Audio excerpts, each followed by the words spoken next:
kid. Welcome to KidTime StoryTime. Yeah, welcome. Where we have this story that proves that sometimes you have to listen and sometimes you have to speak up. And this is a story of some powerful women people who spoke up. I don't know why they don't have women bears in this book or women fish, but maybe that's for the next edition. You know, part 2. Oh yeah, part 3. She spoke up. Mama bears and other peoples like that. Like a koala bear could be in it. Oh yeah. And obviously I would be in the She Spoke Up Fish edition. But for now, let's let Storyteller focus on the human edition. Yeah, what she said. All right. Let's focus on the humans for now. We'll get to the fish and the bears later. She spoke 14 women who raised their voices to change the world. And it's what they said. Sometimes you have to listen, and then sometimes you have to speak. And what's really cool about this book is that you see this little panel right here. You see this little speaker thingamajob right here. Yep. Because we're actually going to hear little snippets of them speaking up. Now it's 14 ladies, so that makes the book really long. So Storyteller is going to read just a few of them, so that way you get the flavor of the book. And I will be pressing the buttons on the side. So this one, super cool. Dr. Jane Goodall, famous scientist, primatologist to be exact. That's a primate. That is a primatologist. And Jane Goodall was a groundbreaking scientist who discovered through just quiet listening and observation how chimpanzee communities worked. And the book tells us all the detail about how it worked. But she was the very first one to realize how they made tools and planned wars with other warring tribes and rival families. All kinds of things that just turned the scientific world upside down. So she loved being in the forest, but she said that she would have to leave if she wanted to achieve the thing she wanted to, which was to develop laws and policies around the world that would protect these creatures. So this is a speech that Jane Goodall gave, advocating the protection of these animals and explaining why she became an activist. Okay, I'm going to push the button now. Here we go. I could go back to living in the forest, which is what I loved. But how can I go and live in the forest when it's disappearing? And I feel that maybe there's something I can do by inspiring others to take action so that we create, hopefully, a critical mass of people who think differently. See, you could hear by her accent that she is British, from London. Next up, a lady from Oklahoma, Susan Shown Harjo. Now, some of these ladies are famous and some you may not have ever heard of. Now, she was a poet, a writer, a curator, and her claim to fame was an advocate for Native American rights. She was a Cheyenne Muskogee heritage, which is pretty cool. Her grandfather, listen to this, named Chief Bull Bear. Does that mean she's a bear? What? I don't think so. She looks like a bear. She's definitely a bear. This book has bears. Yes. Okay, so half bear and half Native American, Susan Shown Harjo wrote poetry and songs and decided that she wanted to carry on the legacy of her great-grandfather, Chief Bull Bear. The bear. Yes, the bear. So since he had done so much work for natives, she wanted to do the same thing. She launched the first native news radio show. Then she worked as a congressional liaison for Indian affairs. And she did incredible things, like she helped pass laws to protect native languages, grave sites, and sacred objects and traditions. She even was the founding director of the National Museum of the American Indian in Washington, D.C., which is just beautiful. And for all that work that she did, protecting and developing pride in Native heritage, she received the Presidential Medal of Freedom, which is a big deal. And this is what she said when she received it. Unless you have the people and the energy and the will and the people who really have a passion for doing a certain thing, nothing will happen. But if you have all of those things, everything's going to happen. And if you just stick it out long enough, you prevail. Do you hear what she's saying? She's saying that you need to have passion and persistence to achieve things that you want to achieve. In her case, she wanted to help protect the Native people's legacy, and she did it by speaking up and taking action. This one, pretty famous lady, I bet you heard of her, Hilary Rodham Clinton. She is a politician and a diplomat. She, of course, became famous nationally as being our first lady when Bill Clinton was elected president. But then she didn't stop there. After she got out of the White House, she started her own political career. She became a senator in New York. She ran for president.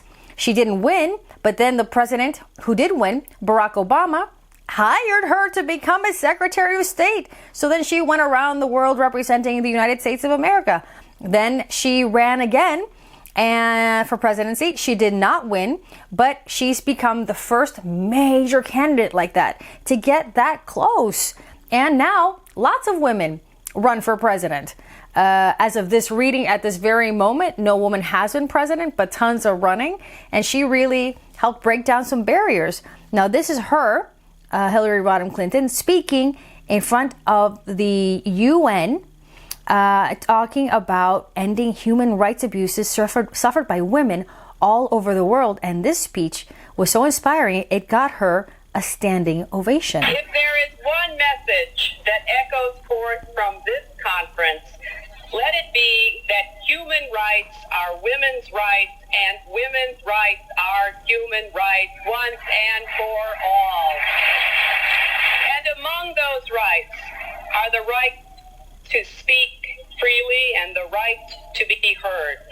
Women must enjoy the rights to participate fully in the social and political lives of their countries if we want freedom and democracy to thrive and endure. That may sound funny to you that, of course, women and men, boys and girls should all have the right to speak, but in some countries, they don't. And even where we are, sometimes girls may not feel like they can speak up for whatever reason. But she's there to tell people that they can, because that's a hallmark of freedom, that everybody is free to have their voices heard and their needs met. Temple Grandin, Dr. Temple Grandin, she is super famous, professor of animal science, a complete groundbreaker in the field of animals, and she's autistic. That's right. When she was a child, Temple Grandin didn't even speak, and she had terrible temper tantrums, but her mom really worked with her, found her speech therapist, and Temple ended up going to school. Even though she had trouble with making friends and she was bullied, she was still a very smart and strong thinker. So she goes to school, gets a PhD in animal science, which helps her understand how animals thought without language. How did she do that? Well, a combination of the animal science information that she picked up getting her degree, but then because her autistic mind, her brain worked differently, she, unlike people, regular non-autistic people, she could make herself understand how cows behaved and felt. So what she did was she redesigned livestock equipment in the process of making cows into food that was much more humane and kind. And now she goes around, she's changed the whole industry. She goes around advocating for animals and for people who are autistic. Now here she is speaking to the NASA Research Center in California, and she's encouraging scientists in NASA to value all kinds of thinkers, even the thinkers who are a little bit different. Here we go. Now, if we have an understanding of how different kinds of minds think, I'm going to show you how they can work together. To have good projects, you need to have different ways of thinking. But the first thing you have to understand is that, some people do think different.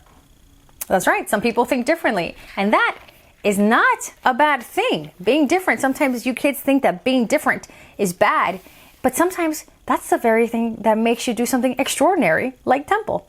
Now, this lady, you may have heard of her. She is Sonia Sotomayor. She is a daughter of Puerto Ricans who grew up in a very violent area of the Bronx. They were poor, but she dreamed of being a lawyer. Not only did she become a lawyer, she became the third woman to ever sit on the U.S. Supreme Court and the first Hispanic American person to be on the Supreme Court.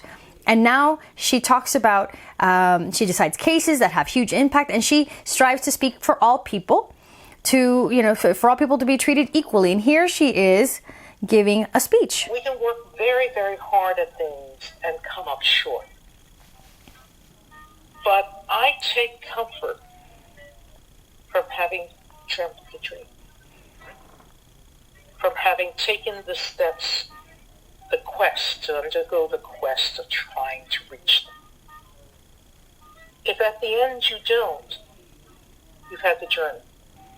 And I always think the journeys are valuable. They give you lessons, they give you memories.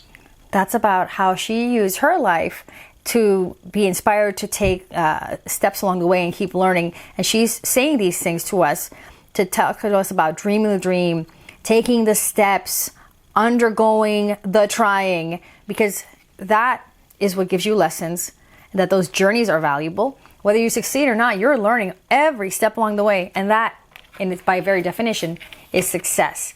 And for our last powerful lady is the very young woman, Malala Yousufzai. She is an educational activist. You may have heard of her in the news. She's a phenomenal, very young girl who started off becoming really special just as a kid, probably about your age. She loved to learn, and she was at the top of her class in Pakistan. But the problem is that the Taliban took over her region, and they started to destroy schools for girls because they thought girls and women should not learn. So she started speaking up, and she was, 10, 11 years old? She started speaking up, and then she began writing a blog, reporting on life under Taliban control, and she was being threatened, but she wouldn't stop. And then one day, a shooter got on her school bus and shot her in the head. But this isn't a tragic story. She survived. She survived and went on to continue to speak up for women's education, girls' education, and became the youngest person ever to receive the Nobel Peace Prize. And she is getting her education at this very reading. She's getting her education at the University of Oxford.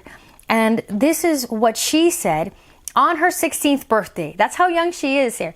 On her 16th birthday, she gave a speech at the UN calling for governments to provide for the safety and the education of kids around the world. Let us pick up our books and our pens. They are our most powerful weapons. One child, one teacher, one book, and one pen can change the world. Education is the only solution. Education first.